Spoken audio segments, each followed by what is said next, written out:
My best self wrote me a letter that didn't come in an envelope. It came as a recall notice, slipped under the door of my rib cage, and in bold red font it read urgent. Not because I was defective, but because I've been operating outside of manufacturer's intent, running premium software on the hardware of old, outdated systems.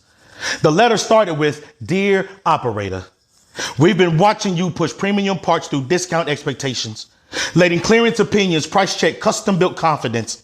You've been letting folks drive you like a rental, mileage unlimited, with an emotional deductible that always falls back on you.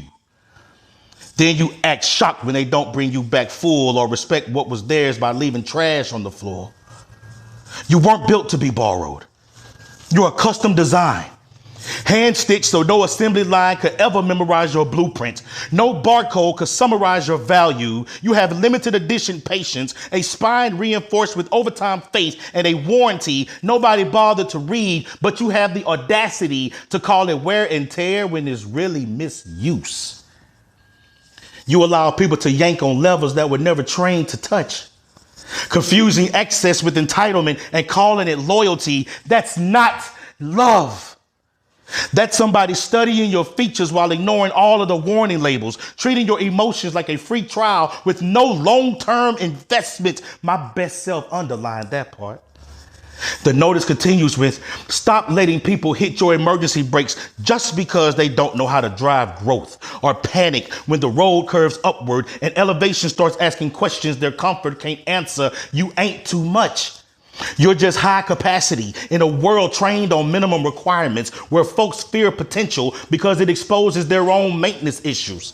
You come with torque, with range, with a voice that rattles loose screws in rooms held together by silence and paperclip confidence. Of course, they told you to dim your headlights. Nobody likes looking at you just to be reminded that they settled for stock when upgrades were available, but discipline was optional. You keep calling rest a luxury when it's really a maintenance requirement. You act like exhaustion is a badge instead of a blinking dashboard light. You keep taping over with ambition. Burnout ain't proof of hustle. It's just smoke detector that's doing its job. So stop calling survival a personality trait. You weren't built to be resilient. You were born to be fulfilled. Resilience just clocked in because nobody protected your operating hours. You don't need to earn softness. You already paid for it every time you stayed when leaving was smarter. You paid for it every time you loved folks who treated your heart like something easily replaced. You see, my best self circled the next line twice. It said, you don't need fixing. You need an alignment. Because even a perfectly built machine would tear itself apart trying to perform inside systems that only profit from its exhaustion. You keep asking, why do I feel off? But you ain't off. You're just out of purpose, burning premium fuel, trying to reach destinations that never ordered your part. And see, the letter ended like this: effective immediately. Return yourself to yourself.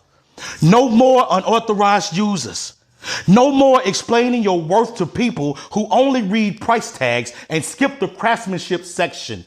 Operate at full integrity. Honor the warranty called boundaries. And if anybody asks why you have changed, tell them I didn't change. I just finally stopped letting unqualified hands write my maintenance history.